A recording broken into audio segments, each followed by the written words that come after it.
بسم اللہ الرحمن الرحیم الحمد للہ رب العالمین والصلاة والسلام علی سیدنا و شفیعنا ابی القاسم محمد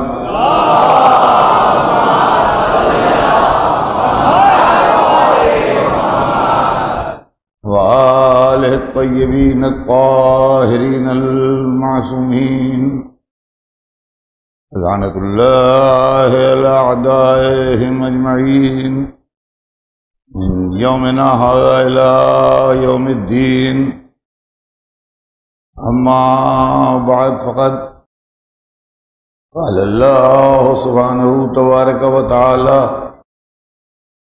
في كتابه المبين وهو أصدق الصادقين بسم الله الرحمن الرحيم والعصر إن الإنسان لفي خسر إلا الذين آمنوا وعملوا الصالحات وتواصوا بالحق وتواصوا بالصبر صلوات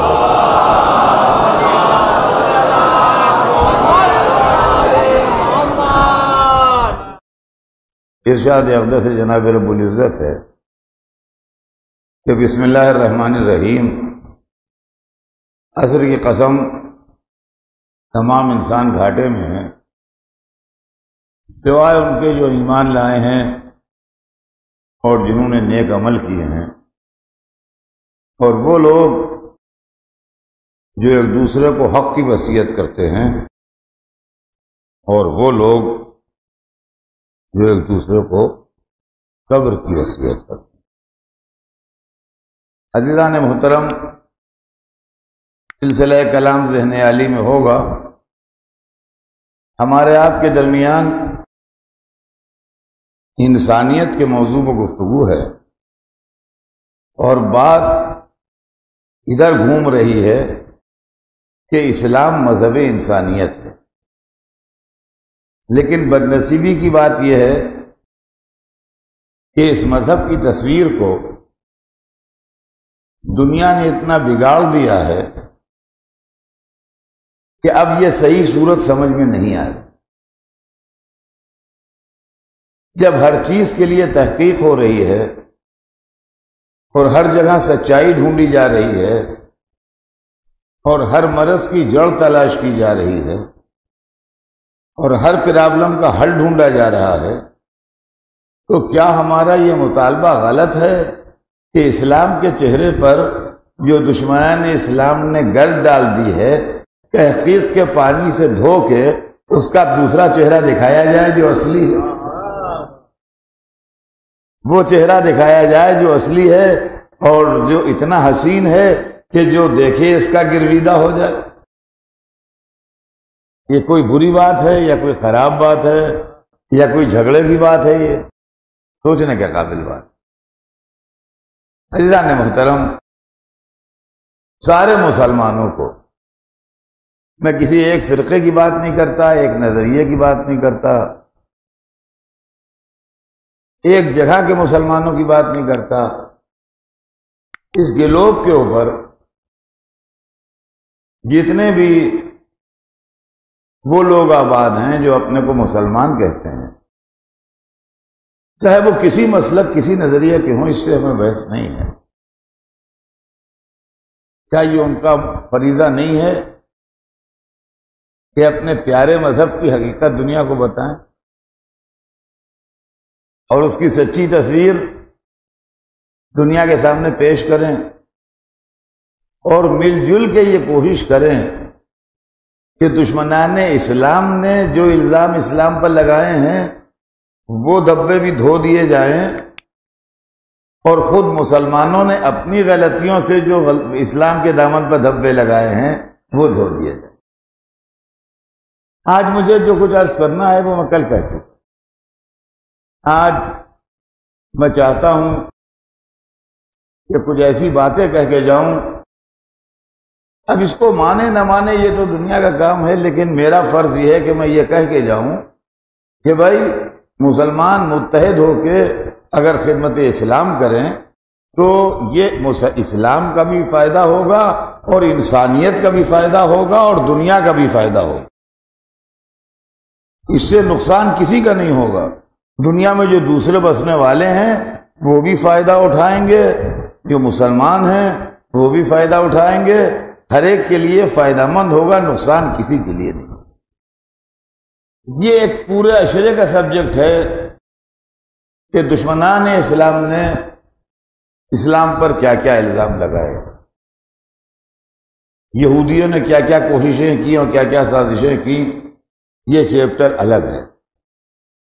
عیسائیوں نے کیا کیا سازشیں کی، یہ چیپٹر الگ ہے۔ ماضی میں کیا ہوا پہلے پرانے زمانے میں، وہ الگ موضوع ہے۔ آج کے زمانے میں کیا ہو رہا ہے، یہ الگ ہے۔ لیکن ہمیں ابھی آپس میں بات کر لینا ہے، بعد میں جب ہم آپس میں ایک ہو جائیں تو پھر آگے بڑھ کے دوسرے سے بات کریں، ورنہ اگر ابھی ہم دوسرے سے بات کریں گے تو وہ یہی پلٹ کے جواب دیں گے تم آپس میں تو ایک نہیں ہو، ہم سے بات کرنے آئے ہو۔ تو پہلے آپس میں تو اتحاد پیدا کر لو، اس کے بعد پھر ہم سے بات کرنا۔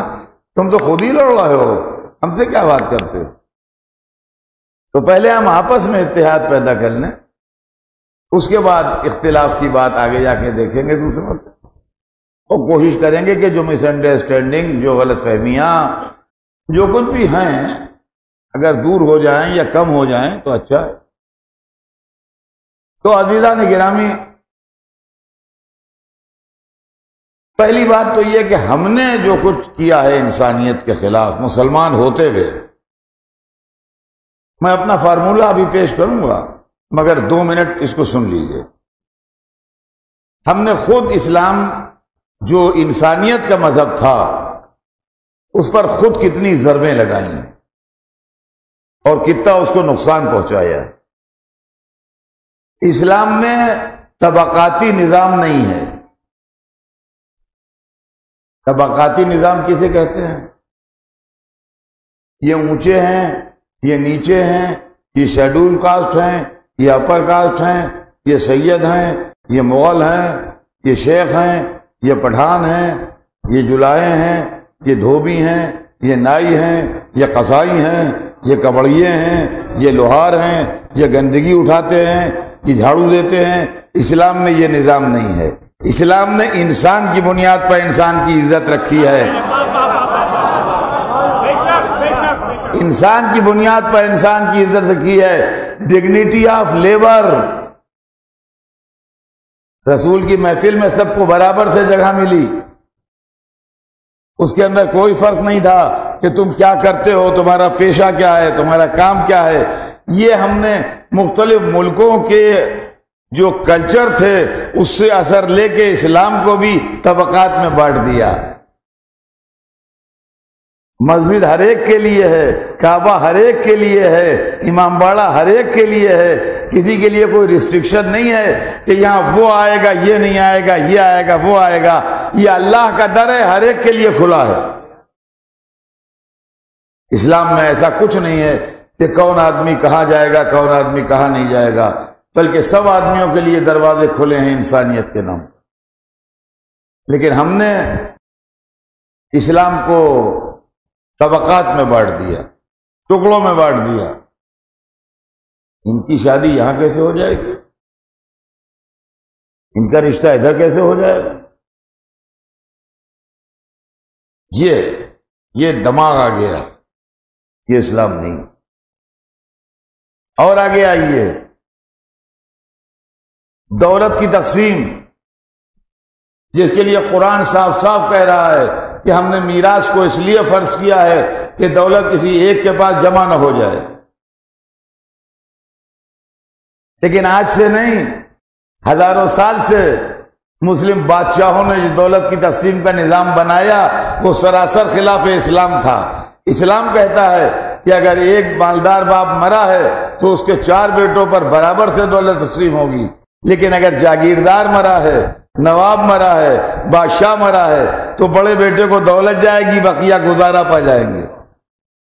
یہ غیر منقسم تقسیم جو ہے، غیر معتدل تقسیم جو ہے اسلام کی، یہ اسلام میں نہیں ہے۔ لیکن نہ کسی عالم نے زبان کھولی، نہ کسی مجتہد نے زبان کھولی، نہ کسی خطیب نے زبان کھولی، دولت بڑھتی رہی، مبارکبادیں ہوتی رہیں، سرکار کو جھک جھک کے سلام ہوتے رہے، اور دولت ایک گھرانے میں محدود ہوتی رہی۔ عزیزان گرامی، انصاف سے کبھی سوچئے، ماتم حسین پر تو اعتراض ہوتا ہے، بادشاہوں کے اس عمل پر اعتراض کیوں نہیں ہوتا؟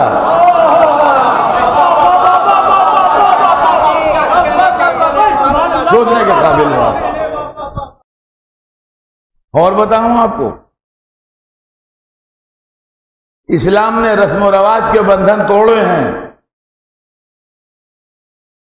اسلام نے رسم و رواج کے بندھن توڑے ہیں، اور ایسے قانون بنائے ہیں کہ جس سے غریبوں کو آرام پہنچے۔ ہم نے اپنے کو رسم و رواج کے بندھنوں میں جکڑا ہے، اور ایسے اصول بنا لیے ہیں جس سے غریب مر جائیں۔ شادی بیاہ کی رسموں کو اتنا بوجھل بنا دیا، اتنا مہنگا بنا دیا کہ غریب شادی کرنے کی سوچ ہی نہیں سکتا اپنی بیٹی کی، اس لیے کہ اس کے پاس کچھ ہے ہی نہیں، کہاں سے شادی کرے گا؟ جبکہ اسلام وہ مذہب ہے جس نے انسانیت کے نام پر اگر بیٹی دی ہے اور اس کے پالنے کا حکم رکھا ہے، تو اس کی شادی کا ایسا بندوبست کیا ہے کہ ایک نیا پیسہ خرچ کیے بغیر عزت سے بیٹی اپنے شوہر کے گھر پہنچ جائے۔ اب آپ کا یہ دلیل، تو دلیل میں آپ بادشاہوں کے گھر کی شادی نہ دیکھیے، رسول کے گھر کی شادی دیکھیے۔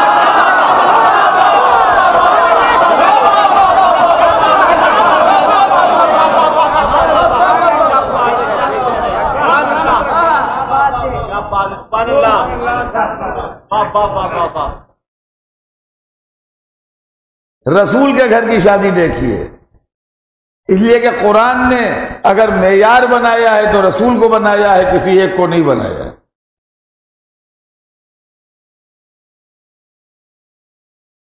3 لاکھ روپے ہال کی بکنگ کے ہوں گے، 5 لاکھ روپے ہوٹل کو ہوں گے، 25 لاکھ روپے کی گاڑی ہوگی، 1 کروڑ سے اوپر کا بجٹ ہے۔ یہ اسلامی شادی نہیں ہے۔ اسلامی شادی جو تھی وہ آپ کو معلوم ہے، ایسا نہیں کہ آپ کو خبر نہ ہو، معلوم سب ہے، سیانے اتنے بتاتے نہیں ہیں۔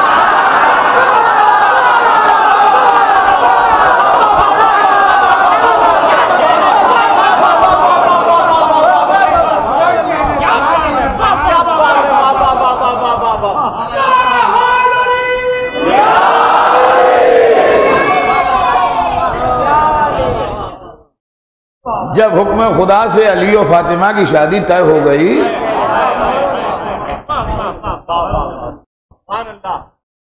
تو سرکار نے پوچھا، یا علی تمہارے پاس مال دنیا میں کیا ہے؟ کہا ایک گھوڑا ہے، ایک زرہ ہے، ایک تلوار ہے، بس یہی ہے، اور تو کچھ ہے؟ 3 چیزیں رکھ دی سامنے کہ یہ ہے، ایک تلوار ہے میرے پاس، ایک گھوڑا ہے، اور ایک زرہ جو پہنتے ہیں لوہے کے جالی وہ ہے۔ تو فرمانے لگے کہ یا علی تلوار تو بھائی بہت ضروری ہے تمہارے لیے، اللہ کی راہ میں جہاد کرتے ہو، تلوار نہیں ہوگی تو کیسے لڑو گے؟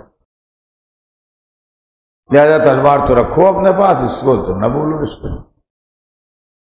اور گھوڑا بھی ضروری ہے بھائی، اس لیے کہ دور دور جاتے ہو لڑنے کے لیے اللہ کی راہ میں، تو پیدل جاؤ گے تو کیسے جاؤ گے، کیسے پہنچو گے، کتنی دیر میں پہنچو گے؟ لہذا گھوڑا بھی ضروری ہے۔ اب یہ جو تم اپنی بدن کی حفاظت کے لیے زرہ پہنتے ہو، یہ اتنی زیادہ امپورٹنٹ نہیں ہے، تو گھوڑا اور تلوار تو رہنے دو اپنے پاس، تم ایسا کرو کہ یہ زرہ بیچ ڈالو، اور بیچ کے تم فاطمہ کے مہر کا انتظام کرو۔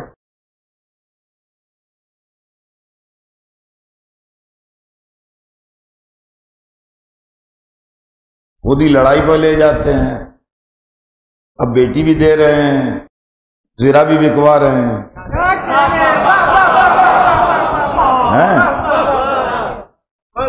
یہ بیچ ڈالو، وہاں انکار کا کیا سوال تھا، وہ جا کے بیچ آئے، بازار گئے جا کے بیچ، اور جتنے رقم ملی وہ لیے ہوئے چلے آ رہے ہیں کہ لیے اتنے کی بکی۔ انہوں نے رقم گنی بھی نہیں، کہ کم ہے کہ زیادہ ہے کہ کیا ہے کیا ہے، انہوں نے لا کے ان کے سامنے رکھ دی، وہ رکھی رہے، ان کا بس ٹھیک ہے یہی مہر فاطمہ، بس کافی یہی ہے۔ اب اس کے بعد انہوں نے کیا کام کیا کہ جو لوگ بیٹھے ہوئے تھے وہاں مسجد میں صحابہ کرام، ان کو مٹھی پر اٹھا کے پیسے دینا شروع کیے، کہا تم کپڑے لے آؤ، تم اتنے میں بستر لے آؤ، تم اتنے میں زندگی کی ضرورت کا یہ سامان لے آؤ، یہ سامان لے آؤ۔ وہ جتنے پیسے وہاں تھے مٹھی میں لے کے وہ دے دیتے تھے، مٹھی میں لے کے دے دیتے تھے۔ وہ لوگ پیسے لے گئے اور جو کچھ رسول اللہ نے فرمایا تھا وہ سب خرید لایا۔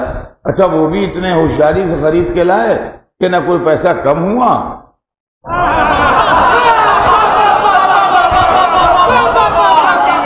نہ پیسہ کم ہوا، اور نہ انہوں نے آ کے یہ کہا کہ جی اس میں 10 روپے میں نے اپنی طرف سے لگا دیے ہیں۔ وہ پورے کا پورا جتنا تھا اتنا ہی میں لے آئے، جو اماؤنٹ تھا اسی میں لے آئے، بیلنس برابر ہو گیا انکم ایکسپینڈیچر کا۔ کہا بھائی یہی فاطمہ کا جہیز ہے، یہ رسول اللہ نے اپنی بیٹی کی شادی کی، اس کے اندر رسول کی جیب کا کتنا پیسہ لگا تاریخ سے پوچھیے۔ تو عزیزان گرامی، اسلام میں یہ ہے شادی۔ ہم نے اسلام کے دامن کے اوپر جو دھبے لگائے ہیں اپنے کردار سے، اپنے عمل سے، اپنے رسم و رواج سے، اپنے طور طریقوں سے، اس سے انسانیت کی روح مجروح ہے۔ عزیزان گرامی، لکھپتی کروڑپتی لوگ، مالدار لوگ، ملینرز جو ہیں، ان کو پتہ نہیں لگتا ہے مذہب غریبوں کے لیے آیا ہے، مذہب کمزوروں کے لیے آیا ہے، مذہب محتاجوں کے لیے آیا ہے، مذہب ان درد مندوں کے لیے آیا ہے جن کے دکھ درد کا کوئی علاج نہ ہو۔ مذہب دولت کے مظاہرے کے لیے نہیں آیا ہے، مذہب اقتدار کو ظاہر کرنے کے لیے نہیں آیا ہے، مذہب آپس میں لڑنے کو نہیں آیا ہے، مذہب ایک دوسرے سے مارا ماری کرنے کو نہیں آیا ہے۔ اب سنیے کہ مسلمان جو ٹکڑوں میں بٹے ہوئے ہیں اور جو منتشر ہیں وہ کیسے متحد ہو سکتے ہیں؟ بہت توجہ سنیے گا جہاں جہاں میری آواز جا رہی ہے، اور یہ میں نے چند منٹ جو اس کے پہلے اس تمہید میں صرف کیے، اس سے میرا مقصد یہ بھی تھا کہ مختلف لوگ آتے رہتے ہیں، مجمع سیٹ ہو جائے پورا۔ یہ ضروری نہیں کہ ٹھیک 9 بجے سب سیٹ ہو جائیں، تب میری بات شروع ہو۔ اور مجھے یقین ہے کہ اب جہاں جہاں میری آواز سنی جا رہی ہے وہاں مجمع سیٹ ہو چکا ہوگا۔ دیکھیں میرے پاس 2 فارمولے ہیں، میں بڑے ادب سے، بڑے احترام سے، بڑی عزت سے، بغیر کسی کی فیلنگز کو ہرٹ کیے ہوئے، بغیر کسی کو تکلیف پہنچائے ہوئے، مسلمانوں میں اتحاد کا پہلا فارمولہ میرا یہ ہے کہ مسلمان ہونے کی بنیاد پر آپس میں میل جول سے رہیں، اچھے پڑوسیوں کی طرح رہیں، ایک دوسرے پر اعتراض نہ کریں، ایک دوسرے کو نقصان نہ پہنچائیں، ایک دوسرے کو تکلیف نہ دیں، ایک دوسرے کے جان و مال و عزت و آبرو کی حفاظت کریں۔ رہ گیا جس کا جو نظریہ ہے وہ اپنے نظریے پر جیسے دل چاہتا ہے ویسے رہے، لیکن دوسرے کے نظریے پر تنقید نہ کرے۔ آپ جو اچھا سمجھتے ہیں ٹھیک ہے آپ کیجئے، ہم جو اچھا سمجھتے ہیں وہ ہم کریں، اور اسلام کی خدمت کے لیے ایک کامن ایجنڈا بنا لیجئے جس پر سب متحد ہوں، سب ایک ہوں، سب یونائٹ ہوں کہ ہم خدا کے لیے یہ کریں گے تاکہ اللہ کی آواز دنیا تک پہنچے، ہم رسول کے لیے یہ کریں گے تاکہ رسول کا پیغام دنیا تک پہنچے، ہم اسلام کی یوں خدمت انجام دیں گے تاکہ اسلام کا حسن جو ہے اس کے چہرے کا حسن نمایاں ہو، اور اس طریقے سے اتحاد و اتفاق کی زندگی گزاری ہے۔ دیکھیے ایک فارمولہ تو یہ ہے، اس میں میں کیا کر رہا ہوں، آپ میرے گھر میں نہ جھانکیے، آپ کیا کر رہے ہیں، میں آپ کے گھر میں نہ جاتا ہوں، آپ کیسے نماز پڑھتے ہیں، آپ کا فعل ہے، جیسے ہمیں تو قبول کرنا نہیں ہے جو ہم کہیں ایسی نماز ہم قبول نہیں کریں گے۔ ہم کیسی نماز پڑھتے ہیں، آپ کو بحث نہیں ہونا چاہیے، آپ کو قبول کرنا نہیں ہے۔ دونوں نمازیں اللہ تک جائیں گی، دونوں نمازیں اللہ تک جائیں گی۔ اب اللہ کو اختیار ہے دونوں قبول کر لے، دونوں ریجیکٹ کر دے، کوئی قبول کرے کوئی نہ قبول کرے، یہ اس کا معاملہ ہے۔ تو ہم بتا تو سکتے ہیں کہ نماز یہ ہے، لیکن قبولیت جو ہے وہ ہمارا کام نہیں، اللہ کا کام ہے۔ لہذا ہم اگر مولوی ہیں تو مولوی کی حد تک رہیں، اللہ نہ بن جائیں۔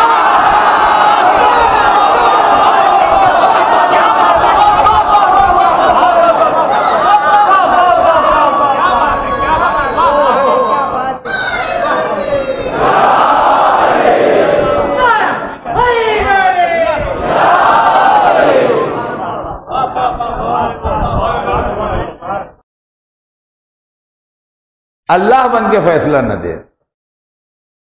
بس ہمیں اصل میں یہی بات پر ذرا سا اعتراض ہوتا ہے، معاف کیجیے گا بعضی باتیں میں صاف صاف کہہ دیتا ہوں، اس لیے بعض لوگ مجھ سے خفا بھی ہو جاتے ہیں، مگر اب کیا کروں، طبیعت نہیں مانتی تو کہہ دیتا ہوں۔ اعمال ہوں یا عقائد ہوں، ان کا قبول کرنے والا یا نہ قبول کرنے والا اللہ ہے۔ لہذا یہ بہتر ہے کہ فیصلہ اسی پر چھوڑ دیا جائے کہ وہ کیا کرے گا، اور اس نے اپنے بندوں کو یہ حق دیا بھی نہیں ہے کہ تم ریکمینڈ کر دینا، تو ہمارے ریکمینڈیشن کی اس کو ضرورت بھی نہیں ہے۔ تو ہماری نماز قبول ہے کہ آپ کی نماز قبول ہے، یہ اللہ جانے۔ تو اصل میں جھگڑا وہاں پر دیکھیں، جو بھی دل چاہے کیجئے، جھگڑا نہیں ہوتا۔ یہ لوگ کہتے ہیں جھگڑا ہو جاتا ہے، جھگڑا نہیں ہوتا۔ جھگڑا جب ہوتا ہے جب چیزوں کو کمپیئر کیا جاتا ہے، سمجھے آپ؟ جھگڑا جب ہوتا ہے جب کمپیئر کیا جاتا ہے۔ آپ میری مجلس سنتے ہیں، وہ سن کے چلے جاتے ہیں، کوئی کون سے جھگڑا ہے بھائی، کوئی کسی اور کی مجلس سنتا ہے وہ سن کے چلا جاتا ہے، کوئی کہیں بات سنتا ہے وہ سن کے چلا جاتا ہے، ہمیں جھگڑا کہہ گئے؟ جس کو جو اچھا لگتا ہے وہ سنتا ہے چلا جاتا ہے، اپنے اپنے پسند کی بات ہے۔ لیکن اگر آپ ایک کو دوسرے سے کمپیئر کیجئے گا تو ایک کے ماننے والے دوسرے سے جھگڑا کریں گے، ہیں تو سنیے، ان کے اپنے گھر جا کے آرام سے بیٹھیے۔ یہ کمپیریزن والا کام جو ہے یہ چھوڑ دیجئے، تو امن و امان قائم رہے گا۔ موازنہ جس کو عربی میں کہتے ہیں، اردو میں کہتے ہیں، کمپیریزن انگریزی میں کہتے ہیں، یہ نہ کیجئے۔ ان کا یہ کام آئے گا، یہ نہیں کام آئے گا، یہ کام آئے گا، یہ نہیں کام آئے گا۔ اور اسی طریقے سے مجھے اپنی قوم کے مولویوں سے بھی کہنا ہے کہ آپ بھی مولوی رہیے، اللہ نہ بن جائیے۔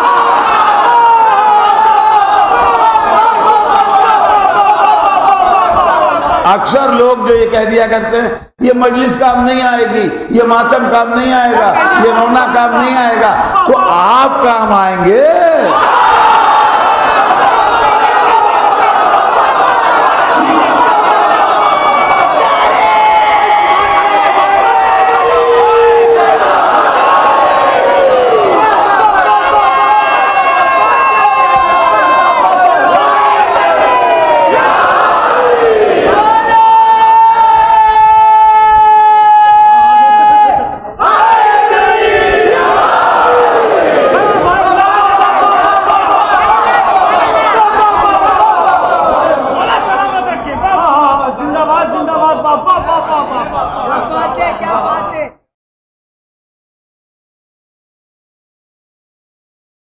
میں نے ایک شہر میں، اب شہر کا نام نہیں لوں گا، میں نے ایک شہر میں ایک تقریر سنی، اس میں یہی پڑھا جا رہا تھا کہ ماتم نہیں کام آئے گا، مجلس نہیں کام آئے گی، رونا نہیں کام آئے گا، یہ کیجئے وہ۔ خیر بزرگی کی وجہ سے میرا نمبر آخر میں لگنے لگا ہے۔ جی ہاں، خیر جب میں بولنے کے لیے کھڑا ہوا تو میں نے کہا میں آج سے سب چھوڑے دے رہا ہوں، نماز روزہ سب کام جو ہے میں آج سے اب نہیں کروں گا، اس لیے کہ جس اسٹیج پر حسین نہ کام آئے اب کون کام آئے۔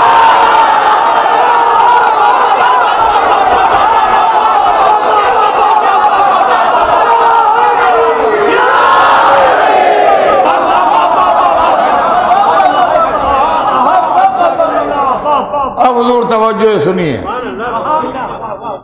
یہ تو ایک فارمولہ ہے اتحاد کا کہ سب لوگ مل جل کے اچھے شہریوں کی طرح اور سویلائز سٹیزنز کی طرح رہیں اور ایک دوسرے جھگڑا فساد نہ کریں، مل جل کے اچھے شہریوں کی طرح زندگی گزاریں۔ لیکن اگر اس سے کچھ زیادہ کی خواہش ہے، اگر اس سے کچھ زیادہ کی خواہش ہے تو اب آئیے ڈیٹیل میں، سنیے گا، اب آئیے ڈیٹیل میں۔ اسلام میں آج ہم گنتی کر کے نہیں بتا سکتے کہ کتنے ٹکڑے ہیں، بہت سے بڑے مشہور ہیں اور بہت سے ایسے ہیں جن کے متعلق ہمیں شاید معلومات نہ ہو یا کم ہو یا بالکل نہ ہو۔ بہرحال دنیا، پوری دنیا میں کون کون کیسا کیسا ہے یہ نہیں ہو، لیکن 3-4 فرقوں کے نام تو ہر ایک کی زبان پائیں، ہر ایک جانتا ہے۔ یہ سب فرقے رسول کی رحلت کے بعد بنے ہیں۔ دیکھیے یہ تو کامن سینس کی بات ہے، آپ سمجھتے ہیں، یہ سب فرقے رسول کی رحلت کے بعد بنے ہیں۔ جب سرکار موجود تھے اور مسجد النبی میں آپ کے صحابی اور سب لوگ جمع تھے، اس وقت مسلمانوں میں کوئی فرقہ بندی نہیں تھی، نماز کیسے پڑھی جائے یہ بحث نہیں تھی، روزہ کس وقت کھولا جائے یہ کوئی جھگڑا نہیں تھا، حج کیسے کیا جائے اس کا کوئی مسئلہ نہیں تھا، یا جو اور مسئلے ہیں اسلامی، میراث کے، نکاح کے، طلاق کے اور بھی سینکڑوں مسئلے میں نے مثال دی، ان میں سے کوئی پرابلم نہیں تھی، سب لوگ ایک تھے، عقائد میں ایک تھے، اعمال میں ایک تھے، نظریات میں ایک تھے۔ جب رسول دنیا سے چلے گئے تو لوگ ٹکڑوں میں بٹنا شروع ہوئے۔ آج 1400 برس کے بعد وہ دیوار جو رسول اللہ کے زمانے میں ایک چٹان تھی جس کے اندر کوئی کریک نہیں تھا، ایک ہلکا سا بھی نشان نہیں تھا، آج اس میں جگہ جگہ سے کریک دکھائی دے رہے ہیں۔ تو یہ اختلاف کیوں پیدا ہو گئے؟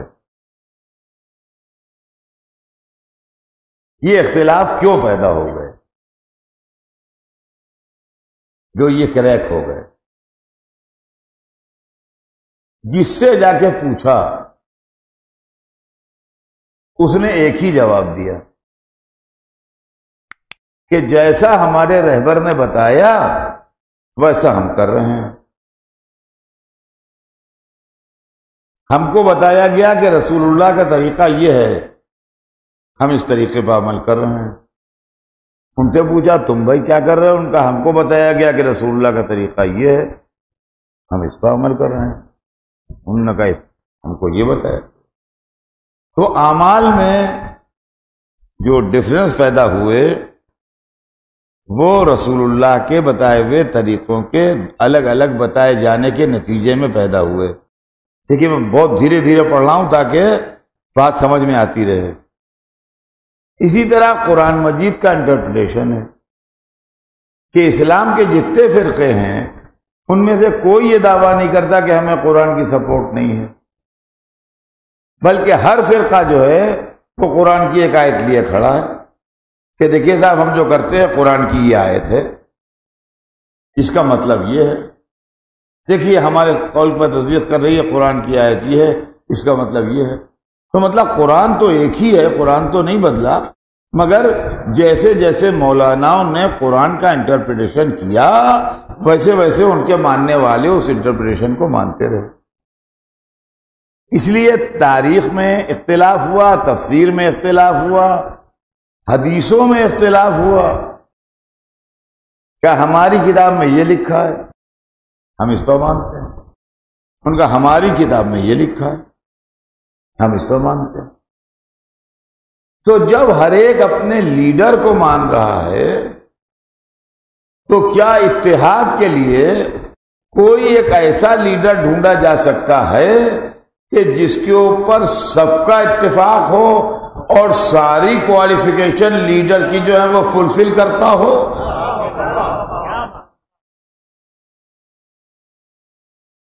اب میں آپ سے ایک سوال کرتا ہوں، جہاں جہاں میری آواز جا رہی ہے وہاں نہایت توجہ سے لوگ اس بات کو سنیں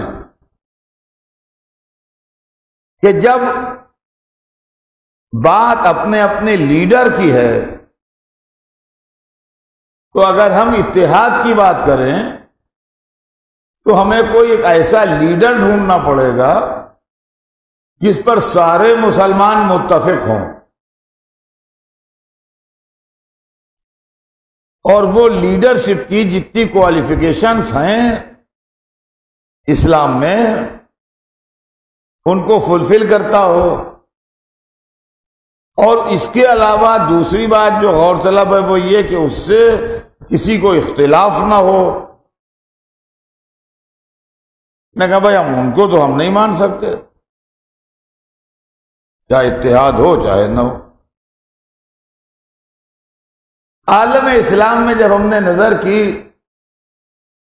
اور رہبروں کو دیکھا اور علماء کو دیکھا اور بنی امیہ کے دور پر غور سے تحقیق کی اور بنی عباس کے دور کی تحقیق کی، ہر چیز پوری تحقیق کے بعد ہماری سمجھ میں، دیکھیے میں یہ نہیں کہتا کہ جو میں کہہ رہا ہوں وہ آپ مان لیجئے، لیکن ہماری سمجھ میں ایک نام آیا،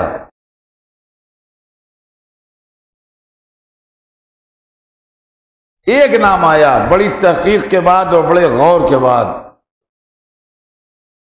اور وہ نام ہے علی ابن ابی طالب کا نام۔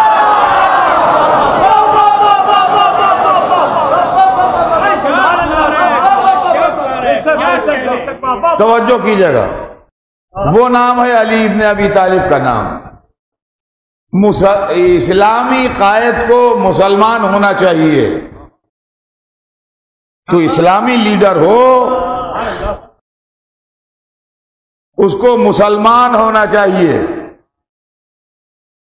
علی کی تاریخ میں یہ لکھا ہے کہ علی واحد وہ ہے رسول اللہ کے دور کی شخصیت جنہوں نے کبھی بچپن میں بھی کسی بت کو سجدہ نہیں کیا۔ اسی لیے اور بزرگان دین کے ساتھ رضی اللہ عنہ لگتا ہے اور مولا علی کو کرم اللہ وجہہ کہا جاتا ہے۔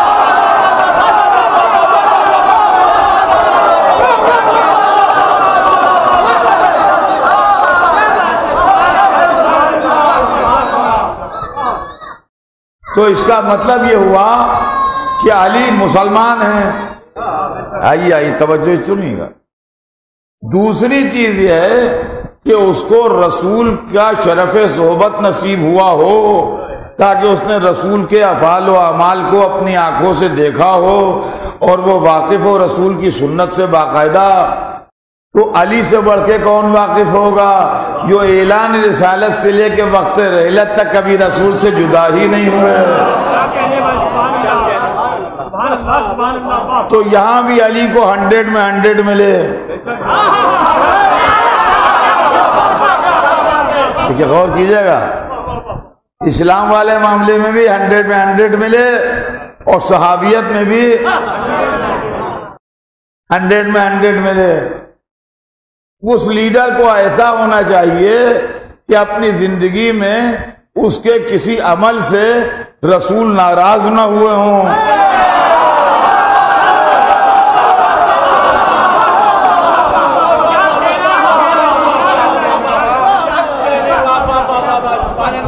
تو مدح علی میں حدیثیں تو ملتی ہیں، مگر رسول کی ناراضگی کی کوئی حدیث تاریخ میں نہیں ملتی۔ چلیے اس میں بھی لیجئے 100۔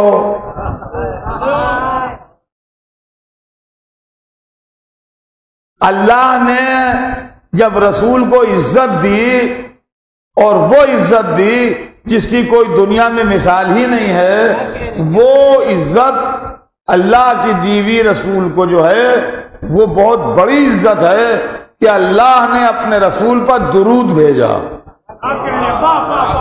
دیکھیے ہماری آپ کی سمجھ میں نہ آئے، ہم چھوٹے لوگ ہیں، ہم تو پیسوں بکتے ہیں نا، لہذا درود سلام یہ سب ہماری سمجھ میں نہیں آتا ہے، لیکن یہ عزت اللہ نے اپنے حبیب کو دی کہ اس پر درود بھیجا۔ تو اللہم صلی علی محمد پر درود تمام نہیں ہوتا جب تک آل محمد نہ کہیے۔ علی اس کے اندر بھی شامل ہیں، تو صحابیت میں بھی شامل ہیں، اہل بیت میں بھی شامل ہیں۔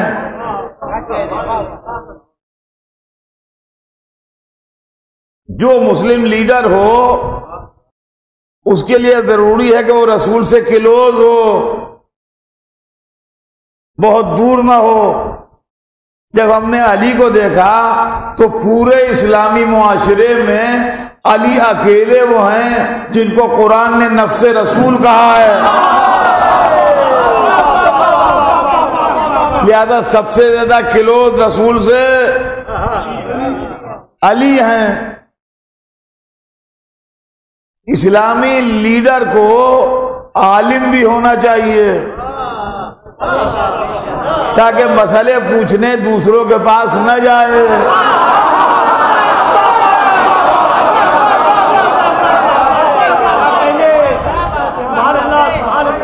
اس کو قرآن کے معنی اور رسول کی سیرت و سنت کا پورا علم ہو۔ ساری دنیا کہتی ہے کہ علی سے بڑھ کے عالم نہیں۔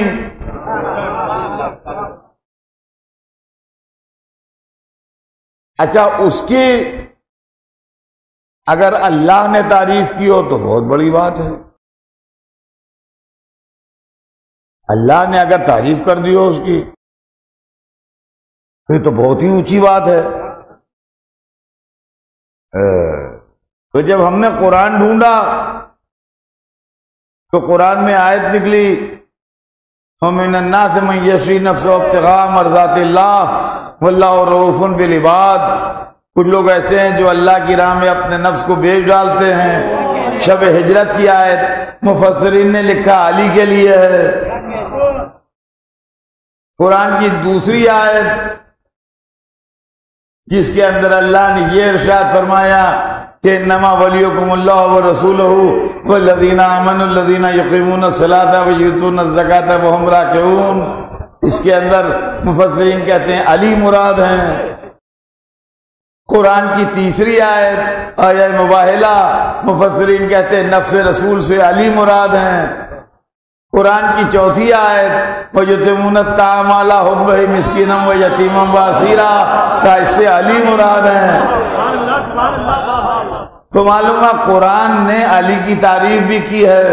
یہ میں نے وہ آیتیں پڑھی ہیں جو سب مانتے ہیں، ہاں یہ ذہن میں رکھیے گا، اس میں کانٹروورسی نہیں ہے۔ رسول نے کہا میں علم کا شہر ہوں، علی اس کا دروازہ ہے۔ رسول نے کہا علی کو مجھ سے وہ نسبت ہے جو موسیٰ کو ہارون کو موسیٰ سے تھی۔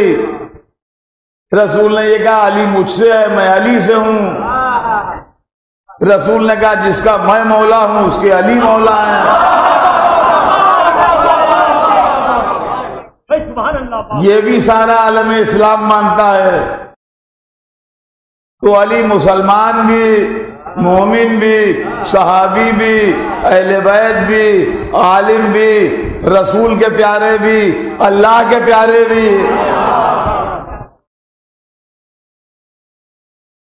یہ جتنا ٹکڑا میں نے پڑھا یہ انکانٹروورشل ہے، جس میں کوئی کانٹروورسی ہو وہ بات میں نے نہیں چھیڑی نہیں۔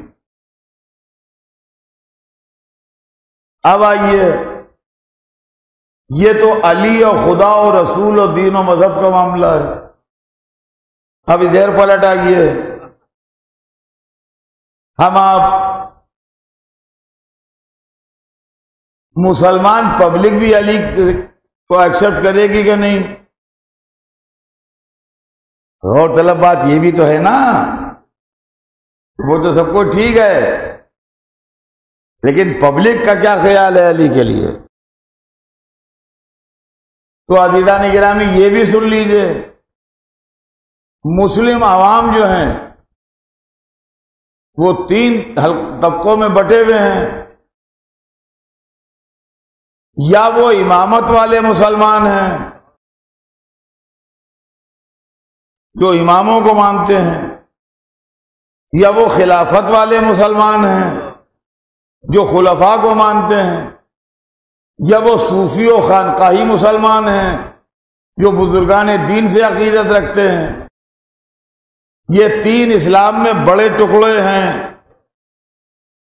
جو کنسیڈریبل ہیں، جن کو نیگلیکٹ نہیں کیا جا سکتا۔ ان تینوں کے نظریے علی کے لیے کیا ہیں؟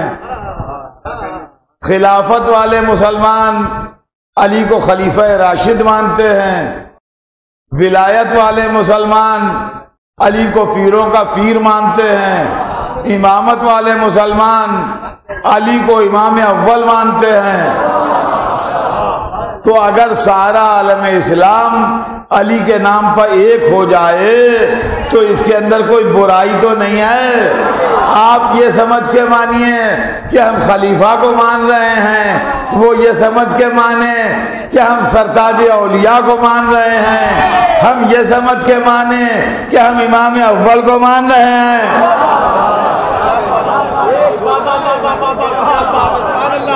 اور مسلمانوں کے درمیان جو ٹکڑے ہیں یہ سب ایک ہو جائیں علی کے نام پر، تو کہا ایک ہو جائیں تو ہوگا کیا؟ ہوگا یہ کہ اسلام کا اختلاف مٹ جائے گا، سب مل کے قرآن کی وہ تفسیر مانیں جو علی نے بتائی، سب مل کے ان حدیثوں پر اتفاق کریں جس کو علی نے ریکگنائز کیا، سب مل کے اس فقہ کو قبول کریں جو علی نے بتائی، مسلمانوں میں کوئی اختلاف نہ رہے گا۔ اب اسلام کی اگر خدمت کرنا ہے تو اس کے علاوہ کوئی دوسری شخصیت اور کوئی دوسرا نام جو اس طریقے سے ہر ایک کے لیے قابل قبول اور قابل احترام ہو، ہم کو تاریخ کے اسلام میں دکھائی نہیں دیتی۔ لہذا اگر دل سے اسلام کی خدمت کرنا ہے، اگر اتحاد کی بات کرنا ہے، تو لوگ محض دکھاوے کے لیے اتحاد کی بات نہ کریں، محض اپنی پاپولیرٹی کے لیے اور محض اپنی شہرت کے لیے اتحاد کی بات کی جائے، لیکن پیچھے کوئی بیک گراؤنڈ نہ ہو تو اتحاد ہوگا کیسے؟ اتحاد کے لیے کوئی سالڈ بیک گراؤنڈ ہونا چاہیے نا، جس کی بنیاد کے اوپر اتحاد کی دیوار کھڑی کی جا سکے۔ تو میں عالم اسلام کے سامنے اتحاد کی بنیاد کے طور پر نام علی پیش کرتا ہوں۔ اب اس نام کو یا تو دنیا قبول کرے اور یا کہہ دے کہ ہمیں علی قبول نہیں ہے۔ کھل کے ہمت کیجئے، ایک دفعہ جی لگا کے دانت پہ دانت بھیج کے کہہ دیجئے کہ علی قبول نہیں ہے، تو ہمیں یہ کہنے میں آسانی تو ہوگی کہ پھر ہمیں آپ قبول نہیں ہیں.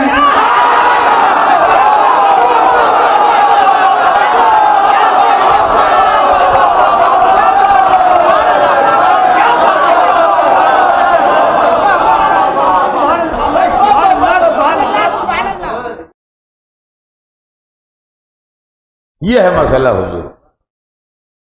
اب بات کل آگے بڑھے گی، اس میں آپ کو سناؤں گا کہ انسان کو انسان بنانے والے کون لوگ، اور انسان جو پتھر ہے جس کو قرآن نے پتھر کہا، ان پتھروں کو تراش کے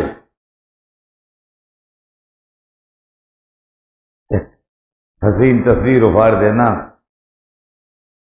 ان درختوں کو، ان جانوروں کو انسان بنا دینا، یہ سب کون لوگ؟ قرآن کی روشنی میں انشاءاللہ کل سنو. آج تو صرف اتنا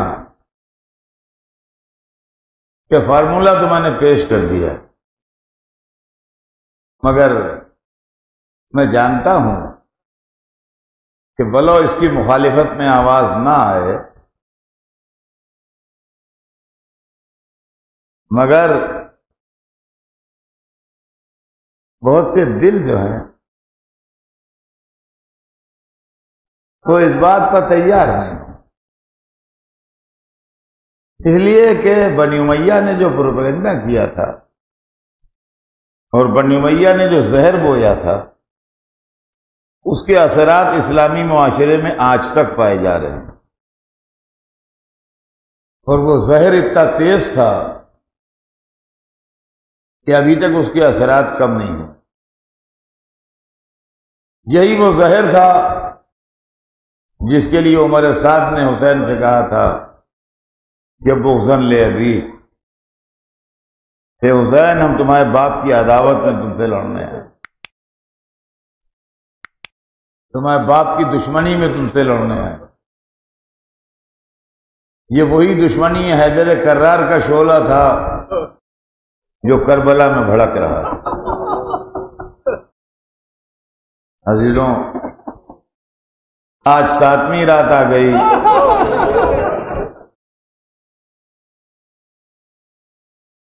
آج کی رات فوج یزید کے پاس یہ حکم آ گیا کہ حسین کے اور فرات کے بیچ میں حائل ہو جاؤ اور کوئی ایک قطرہ پانی نہ چکھ سکے.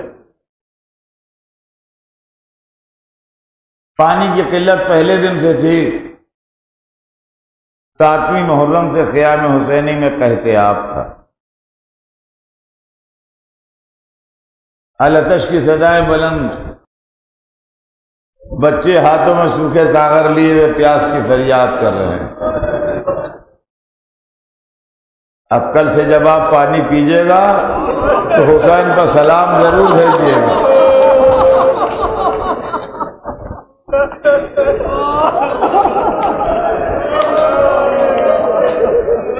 السلام علی الحسین،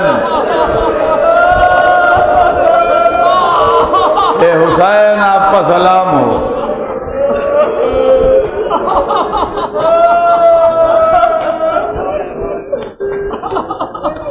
عزیزان گرامی، 3 دن پیاسے رہے حسین و اصحاب حسین. عاشور کی رات عبادت خدا میں بسر ہوئی. عاشور کا سویرا ہوا، بازار شہادت گرم ہوا، ایک ایک غازی شہادت کے لیے جانے لگا.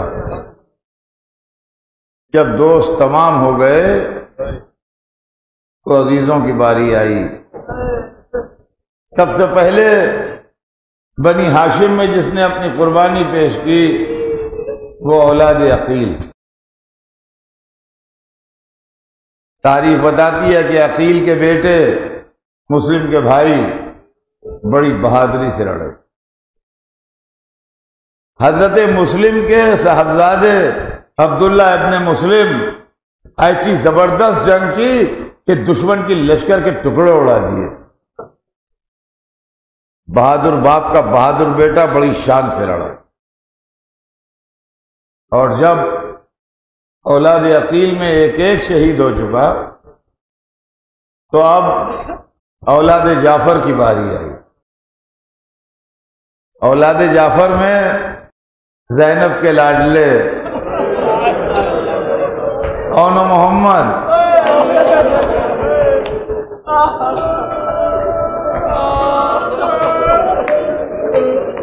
جن کی ماں اپنے بچوں کو ماموں پر قربان کرنے لائی تھیں، اور بچوں کے لیے کیا خوب میرانیس کہہ گئے ہیں کہ ماں بچوں کو سمجھا رہی ہے اور کہہ رہی ہے کہ تم کیوں کہو کہ لال خدا کے ولی کے ہو، فوجیں پکارے خود کے نواسے علی کے ہو۔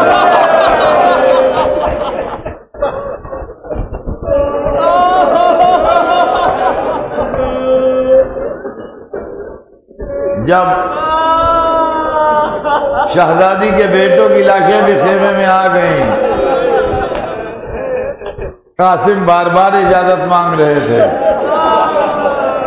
مگر اجازت نہیں مل رہی تھی۔ خیمے میں فکر مند بیٹھے تھے کہ جیسے کیسے اجازت لوں۔ باپ کا خیال آیا، کہا دنیا سے جاتے وقت باپ نے بازو پر تعویذ باندھا تھا، کہا تھا قاسم جب مصیبت میں گرفتار ہونا اس کو پڑھ لے۔ تعویذ کھولا، باپ کا خط تھا بیٹے کے نام۔ قاسم جب میرا بھائی حسین مصیبت میں گرفتار ہو تو اپنی جان دے دینا۔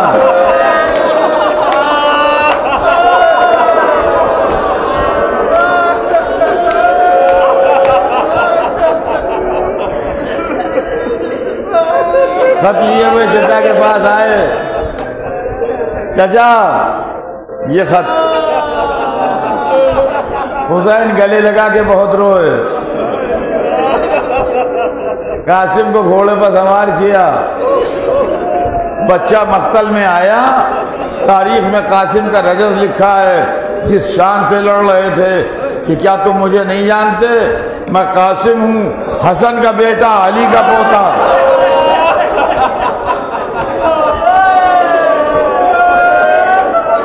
میں تلوار چلاتا رہوں گا اور اپنے چچا سے دشمن کو دفاع کرتا رہوں گا۔ مورخ لکھتے ہیں بچہ اس شان سے لڑ رہا تھا کہ جو آتا تھا اس کو مار ڈالتا تھا۔ حمید کہتا ہے کہ ایک لعین نے کہا کہ یہ لڑکا سب کو مار ڈالے گا، یہ سب کو مار ڈالے گا، میں جا رہا ہوں اس کے لیے۔ تو حمید کہتا ہے میں نے اس سے کہا کہ کیا اتنے جو اس کی جان کو گھیرے میں ہیں یہ کم ہے جو تو بھی جا رہا ہے؟ کہا نہیں، یہ غلط لڑ رہے ہیں، یہ سامنے سے آ کے لڑ رہے ہیں، یہ سب مارے جائیں گے، یہ بنی ہاشم ہیں، ان سے سامنے سے نہیں لڑا جاتا، ان کو دھوکے سے مارنا چاہیے۔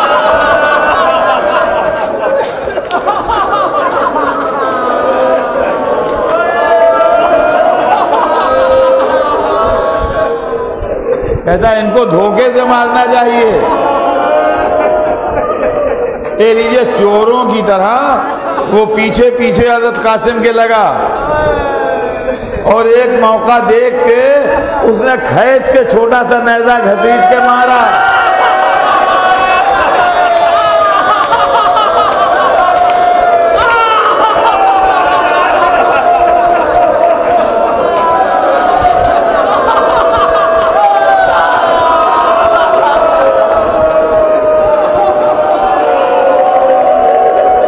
ہاں میرے دوستو رو لیجئے۔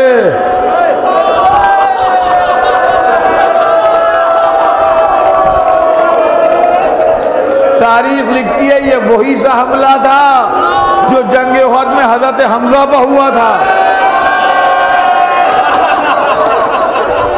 جس حملے سے حضرت حمزہ شہید ہوئے ہیں اسی حملے سے حضرت قاسم شہید ہوئے۔ تیورا کے گھوڑے سے گرے، آواز دی یا اماں، ارے چچا،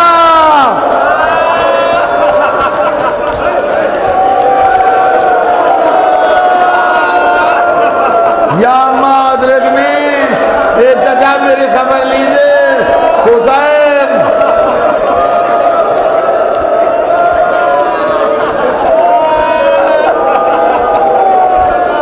تاریخ لکھتی ہے کسی شہید کے جنازے پر اتنا تیز نہیں گئے جتنا تیز قاسم کی میت پر گئے، مگر جب پہنچے تو قاسم دنیا میں نہیں تھے، جا کے منہ پر منہ رکھ دیا، بیٹا تیرا چچا آ گیا۔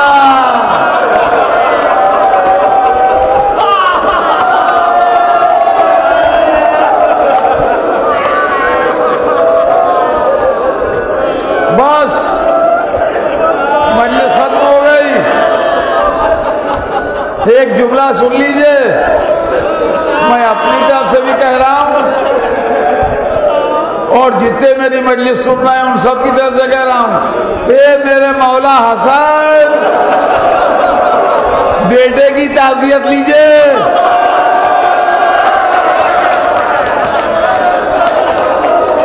اے مولا، آپ کے جنازے پر تیر برسے تھے، آپ کا بیٹا گھوڑوں کی ٹانپوں سے پامال ہو گیا۔